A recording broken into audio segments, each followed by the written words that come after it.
तो last videos में हमने किया appellate jurisdiction of the supreme court. अब हम करेंगे special leave petition under article 136।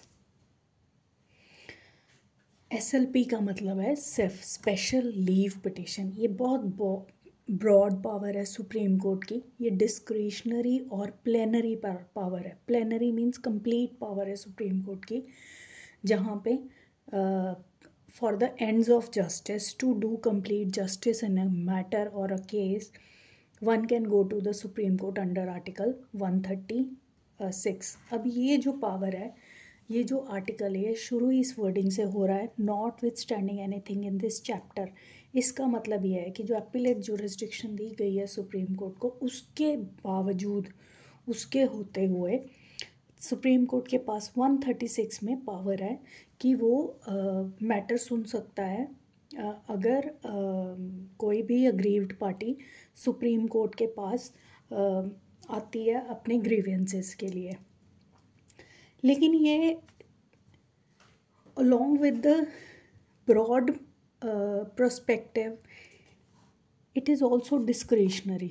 तो it is not a right of the party कि सपोज एक ग्रीव्ड पार्टी 136 में चली तो जाती है सुप्रीम कोर्ट के पास, लेकिन admission of that matter is only decided by the supreme court whether they are satisfied or not. अगर उनको सही लगता है तब वो discretionary on its judicial prudence, तो इन इट्स डिस्क्रिशन वो मैटर एक्सेप्ट करती है। अगर उनको नहीं सही लगता तो वो मैटर एक्सेप्ट नहीं करती, वो डिनाई कर देती है। तो एसएलपी स्पेशल। अब सपोज़ हमें 136 के अंदर जाना है। सपोज़ कोई ग्रीवेंसेस हुआ, कोई grieved party is not satisfied with the lower court, अब उसने जाना है। अब उसके पास 132 टू 134 हमारे पास एपिलेट जुरिस्डिक्शन है अलग अलग मैटर में, जिसमें 131 में ओरिजिनल जुरिस्डिक्शन है, 132 में कॉन्स्टिट्यूशनल मैटर पे है, 133 में सिविल मैटर पे है, 134 में क्रिमिनल मैटर पे है। इन सब के बावजूद अगर पार्टी ग्रीवियंस में है, वो सेटिस्फाइड नहीं है या फिर कोई रिलीफ नहीं दे रखा, जैसे हमने पीछे पढ़ा रमाकांत केस में कि 419 CRPC में स्टेट अपील करती है। अगर स्टेट अपील नहीं करती against the order of the acquittal by the high court, वहाँ पे कुछ भी नहीं दे रखा कि प्राइवेट पार्टी या पार्टी जा सकती है अपील में कि नहीं जा सकती, तो यहाँ पे रोल प्ले करता है 136। वहाँ पे जैसे 419 CRPC सेक्शन 419 CRPC में पार्टी को नहीं बताया गया, डायरेक्शन नहीं है कि वो अपील में आए against the order of acquittal. अब स्टेट वहाँ पे अपील कर नहीं रही, पार्टी वहाँ पे दे नहीं रखा कि जा सकती है कि नहीं जा सकती, तो aggrieved party under this article can come to the supreme court to get their issues resolved. अब जैसे ये discretionary power of the supreme court है और प्लीनरी पावर ऑफ द तो ये बहुत एक्सेप्शनल केसेस में एक्सरसाइज करेगी सुप्रीम कोर्ट। अब कौन कौन से मैटर हैं जिसके अगेंस्ट, अब ये वाले जो मैटर्स हैं यहाँ पे तो उन्होंने सिंपली दे रखा है कि original jurisdiction, constitutional matter specify कर रखे हैं 132 में, 133 में सिविल मैटर दे रखे हैं, 134 में क्रिमिनल मैटर दे रखे हैं। लेकिन यहाँ पे जो वर्डिंग यूज़ हुई है 134 में, that is against judgment, decree, determination, sentence, order.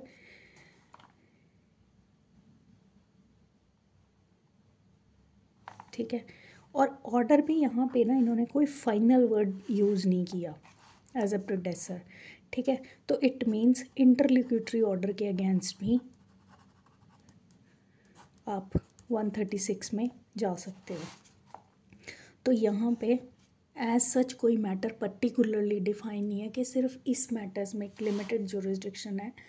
नहीं, सुप्रीम कोर्ट की 136 में बड़ी ब्रॉड जुरिस्डिक्शन है, जहाँ पे वो किसी भी, whether it is civil, criminal, कहीं भी किसी भी मैटर में सुप्रीम कोर्ट में जा सकती है। और इन एनी केस और matter word is being used past और मेड बाय एनी कोर्ट और ट्रिब्यूनल। एक एक पिक्यूलियरिटी 136 की ये है कि जो वो वाले मैटर्स थे 132, 131 और 134 में, वहाँ पे हाई कोर्ट से ग्रीवियंसेस थे। हाई कोर्ट से एग्रीव थी पार्टी हाई कोर्ट के डिसीजन से, तब वो सुप्रीम कोर्ट में जाते थे। लेकिन यहाँ पे आप सीधा कोर्ट और ट्राइब्यूनल से भी जा सकते हैं। तो कोर्ट तो कोई भी होगी, डिस्ट्रिक्ट कोर्ट, हाई कोर्ट, ठीक है। तो डिस्ट्रिक्ट कोर्ट से भी अगर आप सेटिस्फाइड नहीं हो तो जंप कर सकते हो 136 में सुप्रीम कोर्ट के पास। अदरवाइज़ तो hierarchy of the court follow करना पड़ता है। जैसे पहले डिस्ट्रिक्ट कोर्ट में गए, फिर अगर नहीं सेटिस्फाइड है तो हाई कोर्ट में गए, फिर उसके बाद सुप्रीम कोर्ट में आए। लेकिन यहाँ पे आप स्ट्रेट अवे जंप कर सकते हो 136 में सुप्रीम कोर्ट के पास।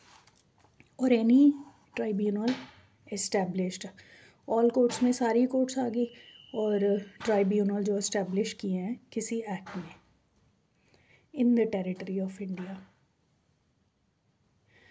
136 की एक एक्सेप्शन है जो कि डिफाइंड है, मेंशन्ड है अंडर क्लॉज 2, जिसमें यहाँ पे इन्होंने बोला है कि 136 एसएलपी की जो स्पेशल लीव पिटीशन की अर्जी है वो उन मैटर्स पे नहीं लगेगी जजमेंट, डिक्री, सेंटेंस और ऑर्डर में फ्रॉम द कोर्ट और tribunal relating to armed forces. Armed forces के अकॉर्डिंगली जो कोर्ट और ट्राइब्यूनल इस्टेब्लिश की गई हैं, वहाँ पे जो भी मैटर डिसाइड हुआ है उसका मैटर सुप्रीम कोर्ट में अंडर आर्टिकल 136 में नहीं जाएगा, ठीक है।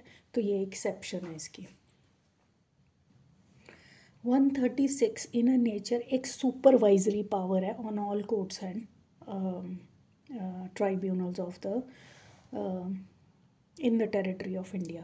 The plenary power of the Supreme Court to grant SLP and hear appeal against any order of the court or tribunal which confers power of judicial supervision, ठीक है।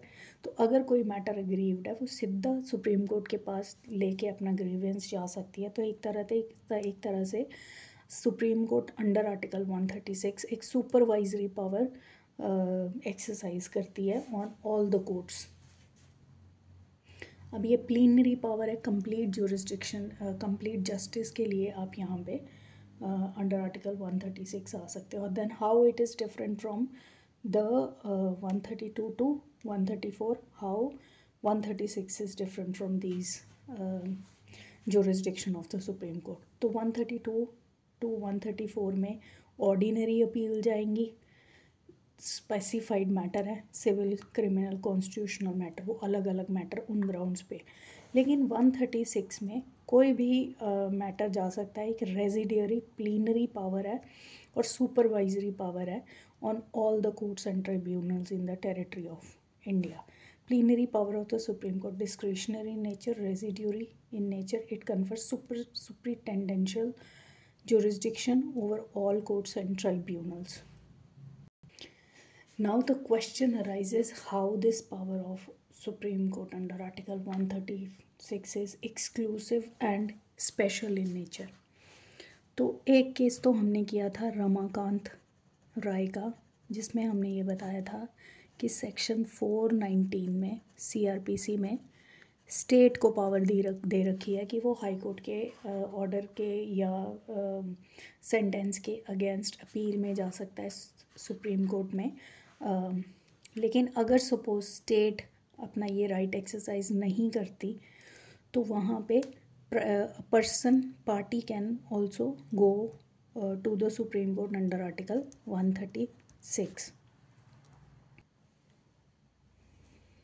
So the circumstances that Supreme Court does not provide for an appeal to the High Court against the order of acquittal by a subordinate court at the instance of the private party has no relevance to the question of power under Article 136. तो वहाँ पे अगर state जा नहीं रही, वहाँ पे कोई प्रोविज़न है नहीं कि पार्टी जा सकती है कि नहीं जा सकती, तो यहाँ पे it is no relevance under article 136 कि एक्ट में वो रिलीफ दे रखा है कि नहीं दे रखा है। तो to the satisfaction of the supreme court in its discretionary power, as it is a plenary power of the Supreme Court, it can admit that case and decide and hear and decide that. issue in its jurisdiction under Article 136. एक और example है 136 की कि suppose वैसे तो 139A में article 139 में transfer और विड्रॉवल ऑर्डर्स दे रखे हैं, ठीक है। सुप्रीम कोर्ट जो भी कंडीशंस वहाँ पे फुलफ़िल होती हैं उसके अकॉर्डिंगली ट्रांसफ़र और withdrawal of the cases from the lower courts लेके डिसीजन दे सकती है। लेकिन other then 139A supreme court can exercise this the power of withdrawal and transfer under article 136 read with 142 of the constitution, ठीक है। तो supreme court अब 142 को 136 के साथ कैसे पढ़ेंगे हम? वर्डिंग ऑफ 142 क्या कहती है? The supreme court in the exercise of its jurisdiction may pass such decree or make such order as is necessary for doing complete justice। अब इसको पढ़ो 136 के साथ, ठीक है। To do complete justice, the Supreme Court in its jurisdiction under 142 in a matter or any cause pending before it can pass any kind of order। any kind of order में आ गया 139A का, sorry transfer के order हो गए या withdrawal के order. तो अगर कोई मैटर पेंडिंग है सुप्रीम कोर्ट के सामने तो वो विड्रॉवल और ट्रांसफ़र का ऑर्डर भी दे सकती है रेड विद आर्टिकल 136 एंड 142, ठीक है। तो विड्रॉवल और ट्रांसफ़र की पावर 139 में तो है ही है सुप्रीम कोर्ट के पास, लेकिन other than that to do complete justice 136 read with 142 को पढ़ के हम सुप्रीम कोर्ट यहाँ पे भी विड्रॉवल और ट्रांसफ़र का ऑर्डर दे सकती है। तो ये हो गई इसकी स्पेशल जुरिस्डिक्शन। अब SLP क्यों बोला गया है इसे? SLP इसको इसलिए बोला गया है क्योंकि सपोज़ पार्टी एग्रीव्ड है, एग्रीव्ड पार्टी अगर वो सुप्रीम कोर्ट के पास जाएगी तो पहले उसे स्पेशल लीव पिटीशन लगानी पड़ेगी। That is why it is called also discretionary power. Discretionary power भी इसीलिए बोला गया है, it is not a right of the party, not a right of the party. कि सपोज़ मुझे कोई दिक्कत है, मैं चली गई सुप्रीम कोर्ट में अंडर आर्टिकल 136 में, तो कोर्ट ऐसे मेरे को देख के एडमिट नहीं कर लेगी, वो डिस्क्रिशनरी अपनी एक्सरसाइज करेगी। SLP मेरे को लगानी पड़ेगी। अगर वो ग्रांट करती है, अगर वो सेटिस्फाइड होती है सुप्रीम कोर्ट कि इस मैटर में to do complete justice in extraordinary jurisdiction, तो वो इस मैटर को एडमिट कर लेगी। That is why it is called special leave petition. हर केस में ये नहीं देती, बहुत रेयर केसेस होते हैं जिनमें आपको SLP ग्रांट होती है under article. That is why it is it is plenary power of the supreme court की कंप्लीट जस्टिस करती है, कि ब्रॉड पर्सपेक्टिव है इसका, कि आप सीधा, और ये भी है कि आप सीधा डिस्ट्रिक्ट कोर्ट से वहाँ जा सकते हो और इवन इंटरलोक्यूटरी ऑर्डर भी जा सकते हो। इवन जैसे रिवीजन में है, रिवीजन में CRPC में रिवीजन नहीं दे रखी इंटरलोक्यूटरी ऑर्डर में, तो आप यहाँ पे 136 में आ जाओ, ठीक है। अगर कोर्ट सेटिस्फाई होती है अंडर SLP तो आपका मैटर एडमिट हो जाएगा।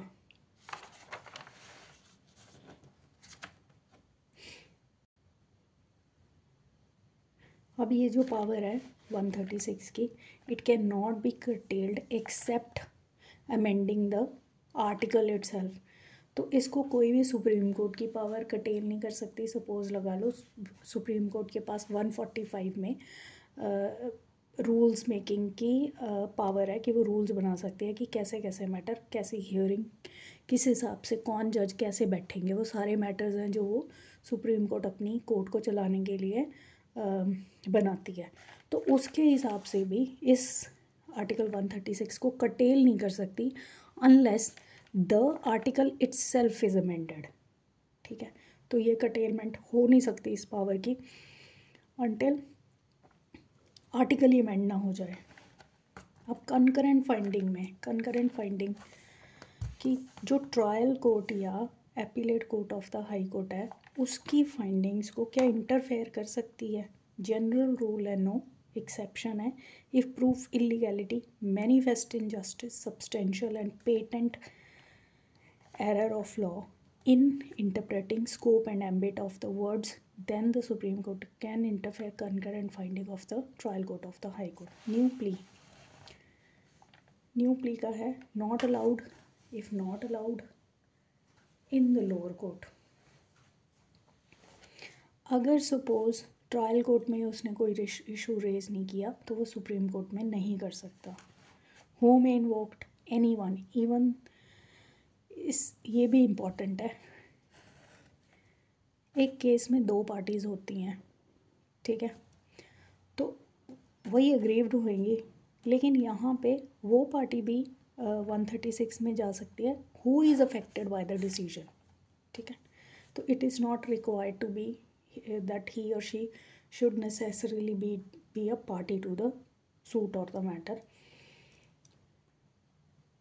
यहाँ पे वर्ड है nothing is provided in article. Next है फ्रॉम विच सब्जेक्ट मैटर, तो वर्डिंग दे रखी है, कोई स्पेसिफिकेशन नहीं है कि कौन से मैटर से 136 की पावर को इन्वोक किया जा सकता है. It uses the word judgment, decree, determination, sentence और ऑर्डर. तो इसका मतलब है डिक्री, सिविल मैटर से भी, क्रिमिनल मैटर से भी, किसी भी मैटर से 136 की पावर को इन्वोक किया जा सकता है. तो यहाँ पे स्पेसिफिकेशन ऑफ द मैटर दे नहीं रखी. किसी भी मैटर में अगर आप अग्रीव्ड होते हो तो आप सुप्रीम कोर्ट की पावर को 136 की इन्वोक कर सकते हो. फ्रॉम कोर्ट और ट्रिब्यूनल. कोर्ट मीन्स कुछ नहीं दे रखा कि हाई कोर्ट है, कौन सी कोर्ट है, सबॉर्डिनेट कोर्ट है, any court, even trial court. Tribunal which is established under any act और statute in the territory of India, in the territory of India. ये वर्डिंग यूज्ड है, तो इसका मतलब है कि कोई कोर्ट और ट्रिब्यूनल जो एस्टैब्लिश हुई है इंडिया में. प्राइज होता है कि जब एक हायरार्की ऑफ कोर्ट दे रखी है कि पहले हम ट्रायल कोर्ट में जाएंगे, फिर डिस्ट्रिक्ट में जाएंगे, फिर हाई कोर्ट में जाएंगे, फिर सुप्रीम कोर्ट में आएंगे, तो ये जो 136 की पावर इन्होंने इटसेल्फ दे रखी है कि आप जंप करके 136 में भी आ सकते हो against any order of the any court और ट्राइब्यूनल. तो क्या ये वैलिड है? तो it held party cannot gain advantage without following the hierarchy to directly come to supreme court. तो यहाँ पे 136 की पावर तो दे रखी है, लेकिन it is duty of the party to follow the proper procedure. उसका मेन रीज़न ये भी है कि सुप्रीम कोर्ट के पास ऑलरेडी मैटर बहुत पेंडिंग है. Better to follow the hierarchy of courts, but लेकिन जब मैटर आपका इतना अर्जेंट है और where the justice needs to be done, उस मैटर में एक्सेप्शनल केसेस में आप 136 की पावर को इन्वोक कर सकते हो. अब ये जो लिमिटेशन है कि हायरार्की ऑफ द कोर्ट ही को फॉलो करने का, it's a limitation not imposed bye article 136, it is imposed bye the supreme court itself. और ये एक तरह से ड्यूटी भी बनती है एक पर्सन की, सिविलियन की या सिटीज़न की, कि वो प्रॉपर प्रोसीजर को फॉलो करे, लेकिन एक्सेप्शनल सर्कमस्टांसेस में वो 136 में डायरेक्टली भी कोर्ट के पास, सुप्रीम कोर्ट के पास जा सकता है. तो ये था हमारा आर्टिकल 136. आई होप आपको ऑर्डिनरी अपील्स और SLP का डिफरेंस थोड़ा बहुत समझ में आया होगा.